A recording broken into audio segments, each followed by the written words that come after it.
بسم اللہ الرحمن الرحیم. In the name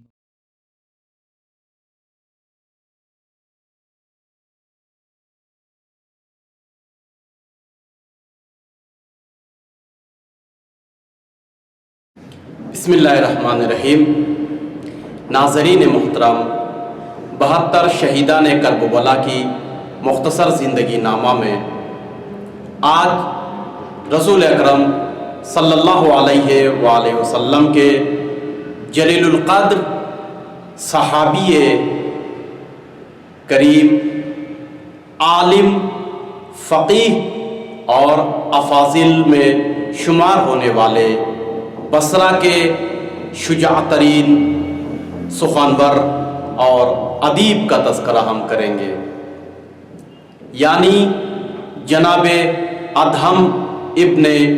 Umayya العبدی البصری. جناب ادہم علیہ السلام کے والد گرامی کا نام امیۃ العبدی لکھا ہوا ہے، کہ جو رسول اکرم صلی اللہ علیہ وآلہ وسلم کے مشہور اور معروف صحابی جلیل القدر میں ہوا کرتے تھے. جناب امیۃ بن العبدی جو بصرہ کے رہنے والے تھے، حقیقت میں وہ مدینے میں رہا کرتے تھے، لیکن رسول اکرم صلی اللہ علیہ وآلہ وسلم کی وفات کے بعد چونکہ محبان اہل بیت علیہ السلام میں سے تھے، لہٰذا کچھ ناگوار اتفاقات ان کے ساتھ پیش آتے ہیں مدینہ منورہ میں، لہٰذا انہوں نے سفر کیا اور مہاجرت کی عراق کے بصرہ نام کے شہر میں، اور بصرے کو اپنا مسکن بنایا. لہٰذا جناب ادہم بھی اپنے والد گرامی کے ساتھ بصرہ میں ہی رہنے لگے. جناب ادہم کے والد چونکہ مشہور و معروف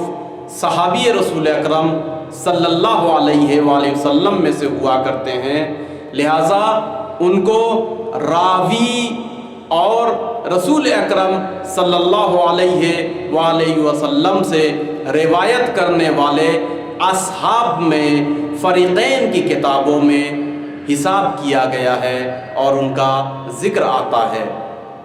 آپ کا کنیہ امیہ نام ہے، لیکن کنیت ابو عبداللہ ہے، یا امیۃ ابن العبدی کے ساتھ ابی عبیدہ بھی لکھا گیا ہے. بہرحال رسول اکرم کی وفات کے بعد آپ نے بصرہ میں زندگی شروع کی. مدت تک جناب ادہم نے کوفہ میں بھی سکونت اختیار کی، جبکہ کوفے سے پہلے ان کا اصلی وطن بصرہ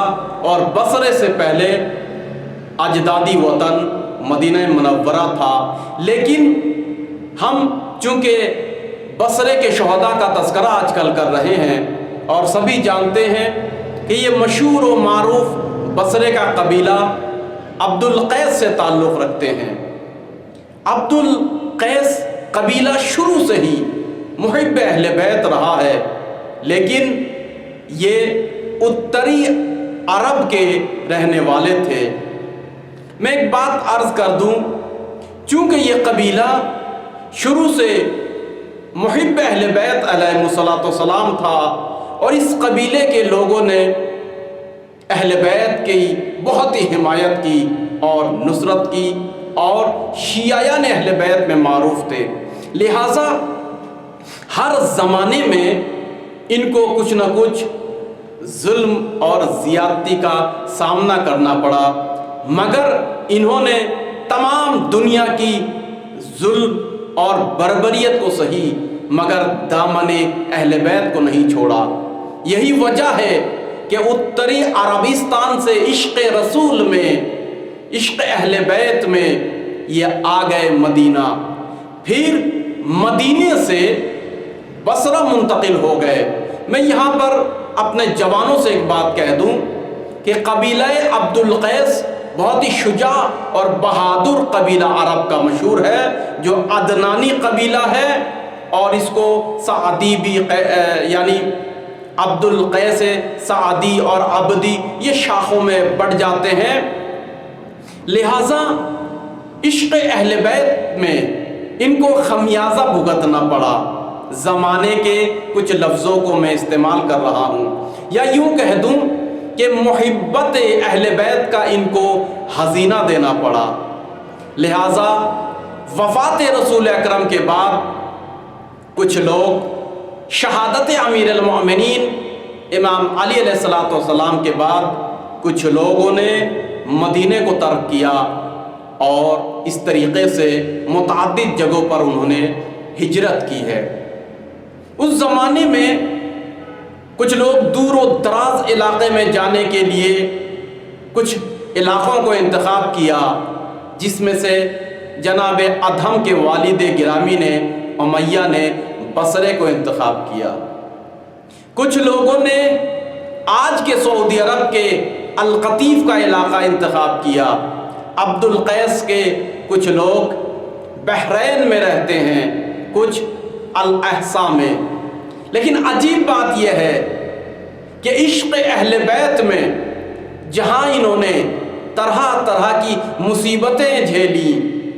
طرح طرح کی بربریت اور ظلم کا سامنا کیا، مگر عشق اہل بیت میں استوار رہے، پابرجا رہے۔ لہٰذا خالق کائنات کی قدرت دیکھیے اور عنایت خدا دیکھیے کہ بصرہ میں ان کو عظیم نعمتوں سے نوازا گیا۔ آج سرزمین عراق میں بصرہ ایک صنعتی شہر ہے، جہاں عظیم ذخائر ہے، گیس، تیل، ان سب کا منبع اور خزانہ ہے۔ اسی طریقے سے ان کا جو ایک حصہ القطیف میں بس گیا، آپ دیکھ سکتے ہیں القطیف میں آج شجاعت کے ساتھ یہ عزاداری امام حسین علیہ السلام کرتے ہیں، اور خالق کائنات نے بھی ان کو تیل، گیس، معدنیات جیسی عظیم نعمتوں سے نوازتا ہے۔ الاحساء میں کچھ لوگ رہتے ہیں محبان اہل بیت، وہاں پر بھی پاک پروردگار عالم نے ان کو تیل اور گیس جیسی عظیم نعمتیں دیں۔ بحرین کے اس علاقے میں جہاں عبد القیس کے لوگ رہا کرتے ہیں، محبان اہل بیت، وہاں پر بھی عظیم نعمت عنایت کی۔ حضرت زینب سلام اللہ علیہا کا بازار کوفہ میں وہ جملہ اور اس کے پس پردہ یہ فلسفہ یاد آتا ہے کہ اگر عشق حسین کی ہوتی وافر نعمتوں میں رہتے۔ چونکہ محبان اہل بیت علیہ السلام تھے، طرح طرح کی آزمائش، ظلم اور امتحانوں سے گزرے ہیں، لہٰذا خالق کائنات نے ان کو آرامش دی حب اہل بیت علیہ السلام سے، اور دنیا کی ظاہری نعمتیں بے عنایت کی۔ جناب ادہم بن امیہ کرب و بلا میں جب آپ شہید ہوئے تو کل 45 سال کی عمر تھی، یعنی ابھی بڑھاپا نہیں آیا تھا، مگر اس 45 سال کے نبی کریم کے صحابی جلیل القدر شہید ہوتے ہیں راہ امام حسین علیہ السلام میں۔ آپ کی شخصیت کے بارے میں اور آپ کی فضیلت اور اوصاف حسنہ کے بارے میں کہا جاتا ہے، سب سے نمایاں فضیلت یہ ہے کہ آپ رسول اکرم صلی اللہ علیہ وآلہ وسلم کے صحابی ہیں۔ چونکہ آج دنیا میں سوال اٹھ رہا ہے کہ کرب و بلا میں امام حسین علیہ السلام کے رکاب میں کوئی صحابی نہیں تھے، لہٰذا ہم صحابیت رسول اکرم کے اوپر ہیں۔ جو کتاب وسیلۃ الدارین ہے، بہترین کتاب ہے، اس میں ذکر کیا گیا کہ آپ صحابی رسول اکرم صلی اللہ علیہ وآلہ وسلم ہیں۔ دوسری جو امتیاز ہے، آپ کی شخصیت کا ایک بہترین پہلو ہے وہ یہ ہے کہ آپ کے والد ماجد چونکہ صحابی تھے، لہذا آپ بھی ایک صحابی، وہ بھی کیسے، جو روایت بیان کریں، یعنی راوی، یعنی پڑھے لکھے فاضل صحابی کے بیٹے ہیں، یعنی آپ صحابی کے ساتھ ساتھ صحابی زادے بھی ہیں۔ امام محمد باقر علیہ السلام نے آپ کے اوپر فخر کیا ہے اور آپ کو دو بہترین جملوں سے نوازا۔ کہا کہ جناب ادھم ابن امیۃ العبدی البصری ہمارے بصرہ کے سرشناس شیعوں میں سے ہیں، اور ماریا کے گھر پر جو محبان اہل بیت کا اجتماع ہوتا تھا اس میں افاضلوں میں سے ایک آپ ہیں جو متواتر شرکت کرتے رہے اور محبان اہل بیت کو اپنے علم سے فیضیاب کرتے رہے۔ تیسری جو آپ کی خصوصیت ہے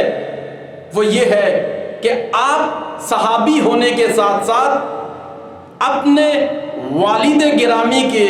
خدمت میں زانو ادب طے کرتے ہیں، اور آپ نے اپنے والد جو خود عالم تھے ان سے علم دین اور علم دنیا بھی کسب کیا، لہٰذا اس طریقے سے آپ صحابی بھی ہیں، صحابی زادے بھی ہیں، اور صحابی کے شاگرد یعنی تابعین میں سے بھی آپ کو حساب کیا جاتا ہے۔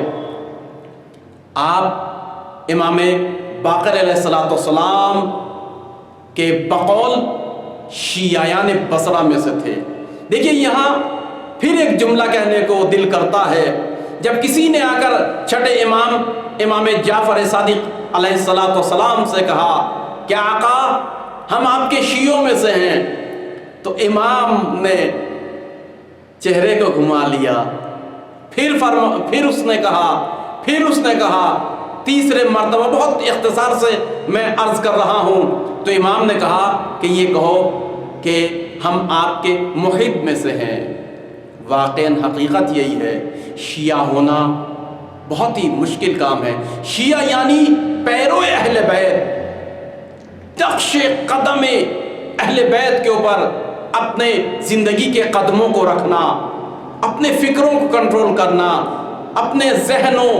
شعور یعنی تمام دنیاوی وہ خبائث سے پاک ہونا اور راہ اہل بیت پر چلنا اتنا آسان کام نہیں ہے۔ لہٰذا میں یہ کہنا چاہتا ہوں، پانچویں امام، وقت کے امام نے جس کو اپنا شیعہ کہا ہے تو وہی کربلا میں شہید ہونے کے لائق بھی ہے۔ یہی وجہ ہے کہ رہتی دنیا تک آپ کے اوپر صلوات و سلام بھیجا جاتا ہے۔ آپ اپنے زمانے کے بہت بڑے عالم دین تھے، افاضل میں سے تھے، یہاں تک کہ کتابوں میں لکھا ہے کہ آپ محدث تھے، یعنی حدیث کے راوی آپ تھے۔ ایک بہترین جو آپ کے بارے میں علمی گوشہ ملتا ہے کہ کربلا میں جہاں کچھ فقیہ شہید ہوئے جن کو خود اہل بیت نے بھی فقیہ کہا ہے، حبیب ابن مظاہر کو خود خط میں امام حسین علیہ السلام نے عجیب جملہ لکھا تھا، من الغریب الی الفقیہ۔ تو اسی طریقے سے کربلا کے فقیہ شہیدوں میں جناب ادھم بن امیہ ہیں، یعنی آپ وقت کے فقہ میں مجتہد العصر تھے، اور آپ کی فقاہت زبان زد تھی بصرہ اور کوفہ میں۔ بہرحال آپ کو اہل بیت نے بزرگان شیعہ میں سے لقب اور خطاب دیا ہے اور آپ کو یاد کیا ہے۔ ابن شہر آشوب جیسے شخص مناقب میں لکھا ہے کہ آپ موالیان امام حسین علیہ السلام میں سے تھے۔ اسی کے ساتھ ساتھ آپ کا امتیاز یہ ہے کہ آپ بہترین قرآن کے قاری تھے، بہترین لب و لہجے میں تلاوت کرتے تھے۔ جی ہم بیان کریں گے انشاءاللہ آپ کی تلاوت کے بارے میں بھی۔ آپ حافظ قرآن بھی تھے، کل قرآن کے حافظ ہونے کے ساتھ ساتھ آپ بہت ہی شجاع تھے، کیونکہ عبد القیس ایک شجاع قبیلہ تھا، جنگ آزمودہ تھے، جنگ کا تجربہ آپ کو تھا۔ اسی کے ساتھ ساتھ جو اہم ترین صفت ہے وہ بصیرت دینی آپ کے پاس تھی۔ اب دیکھیے یہاں بصرہ میں عبید اللہ ابن زیاد نے اتنی پابندی لگا رکھی، ماریا کے گھر پہ حملہ، اس کے باوجود چاروں طرف پہرا بٹھایا۔ آپ دشت بیابان جنگل بے راہے سے ہوتے ہوئے وہ جو کارواں تھا 8-9 افراد کا، یزید بن ثبیت کے ماتحتی میں آپ اس کے ساتھ ہو لیے۔ یہ بتا دیتے ہیں اس بات کے کہ آپ محب اہل بیت تھے، عالم فقیہ ہونے کے ساتھ ساتھ جناب ادہم ایک مجاہد تھے، یعنی اسلحہ بردار تھے، لیکن جہاد اللہ کی راہ میں یعنی اپنی دفاع کے لیے، حق کے لیے، انصاف کے لیے، عدالت کے لیے، کسی پر ظلم کرنے کے لیے نہیں۔ اسی طریقے سے آپ ایک سخنور تھے، فصیح و بلیغ سخنرانی کرتے تھے، تقریریں کرتے تھے، لوگوں میں ہیجان اور جوش بھر دیا کرتے تھے۔ عجیب بات یہی ہے کہ اسی کے ساتھ ساتھ آپ کی پرسنل زندگی میں 45 سال کی زندگی میں دیکھا گیا آپ بہت ہی صابر بھی تھے۔ چھوٹی چھوٹی مصیبتوں پر آپ شکوہ اور گلہ نہیں کرتے تھے، آپ صبر کیا کرتے تھے، اور رضائے خدا میں صبر کرنا یہ عظیم ہستیوں کا کام ہے۔ آپ ان کارواں کہ جو نصرت حسین کے لیے بصرہ سے نکلا، ان کے ساتھ منزل ابتح تک پہنچے اور وہاں پر امام حسین سے ملحق ہو گئے، لیکن تمام راستے میں بصرہ سے ابتح یعنی مکے کے قریب اس منزل پر جو دیکھنے کی چیز ہے وہ یہ ہے کہ جناب یزید بن ثبیت انہوں نے دعوت کی، پرچم حق کو اپنے ہاتھ میں لیا، اور جناب ادہم صحابی نبی نے ان کو جوش دلاتے رہے۔ مشکل اور سخت ترین راہوں میں لوگوں کے کچھ قدم میں لرزش اگر آئی تو آپ کی جوشیلے تقریر سے پھر مستحکم ہو گئے، اور اس طریقے سے 8 ذی الحجہ کو یعنی یوم الترویہ میں جس دن حضرت مسلم علیہ السلام نے کوفے میں قیام کیا، 8 ذی الحجہ یوم الترویہ کو امام حسین علیہ السلام سے آپ جا ملے۔ صرف یہی نہیں بلکہ امام حسین کے ساتھ منزل ابتح سے لے کر کرب و بلا میں جا بجا لوگوں کے درمیان میں آپ نے فضیلت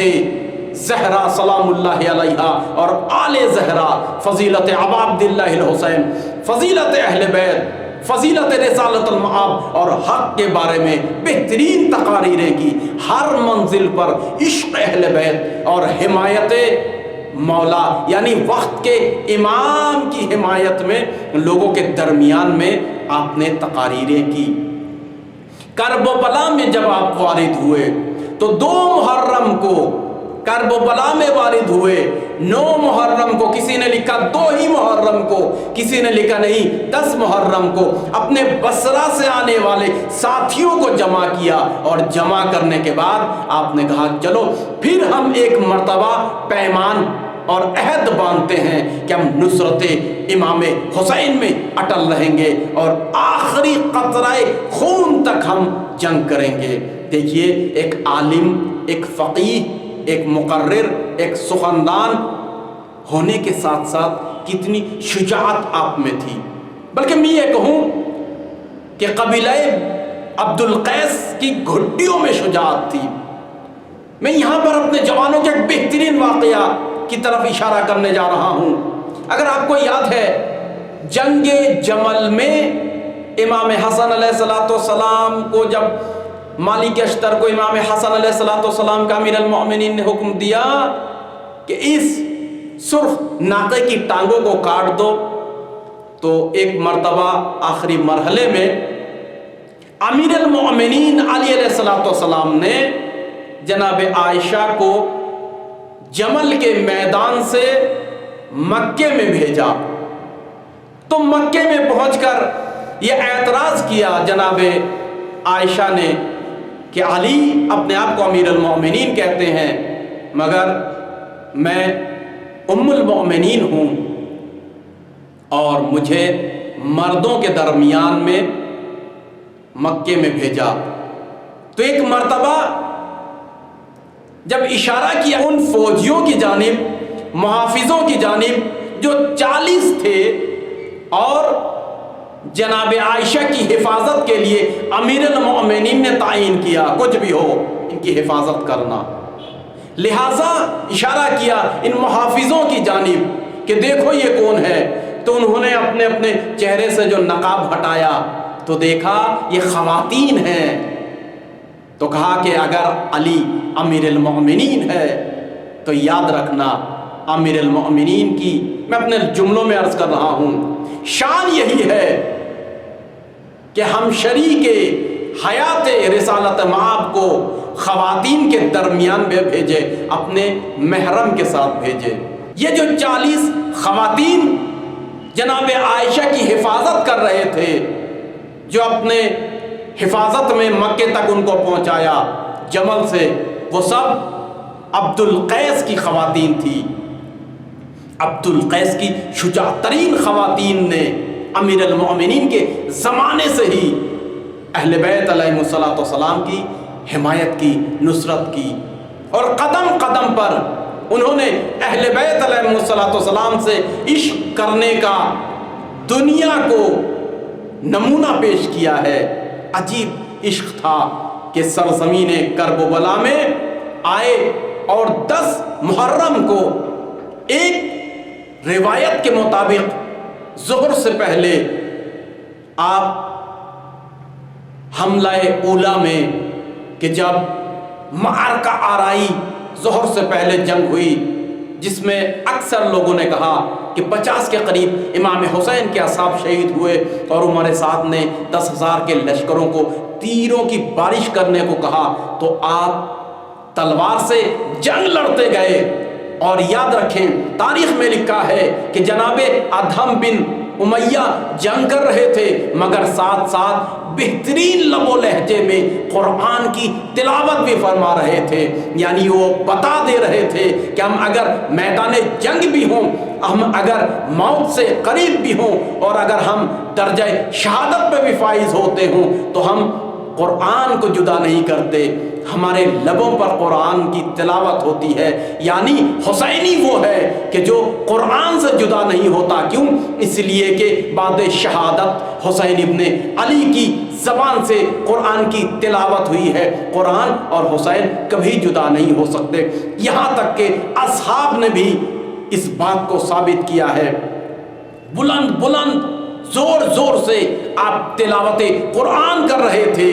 تاکہ دشمنان حسین یہ سمجھ جائیں کہ ہم کس کو مار رہے ہیں، ہم قاری قرآن کو مار رہے ہیں۔ جی ہاں، ایک روایت کے مطابق کہا یہ جاتا ہے کہ جس شخص نے تیروں سے چھلنی ہونے کے بعد آپ کو شہید کیا ہے، اس قاتل کا نام مرہ بن منقذ بن نعمان عبدی کہا جاتا ہے، اور احتمالاً یہی ہے۔ بزرگان نے آپ کے اوپر سلام بھی بھیجا ہے، السلام علیکہ یا اولا قتیل من نسل خیر سلیل من سلالت ابراہیم الخلیل صلی اللہ علیہ وعلی ابیکا اذ قال فیکا قتل اللہ قوما قتلوکا یا بنی ما آجرہم علی الرحمن ولا انتہائک حرمت الرسول علی الدنیا بعد العفا حکم اللہ لکا علی قاتلکا مرۃ ابن منقذ۔ البتہ یہاں پر میں یہ بھی عرض کر دوں کہ اس سلام کو کسی نے امام حسین علیہ السلام سے بھی نسبت دی ہے، لہٰذا نصرت امام حسین میں کرب و بلا کے میدان میں ایک عالم، فقیہ اور صحابی جلیل القدر رسول اکرم صلی اللہ علیہ وآلہ وسلم نے جان کو قربان کر دی اور رہتی دنیا تک نمونہ عمل بن کر رہ گئے۔ والصلاۃ والسلام ورحمۃ اللہ وبرکاتہ۔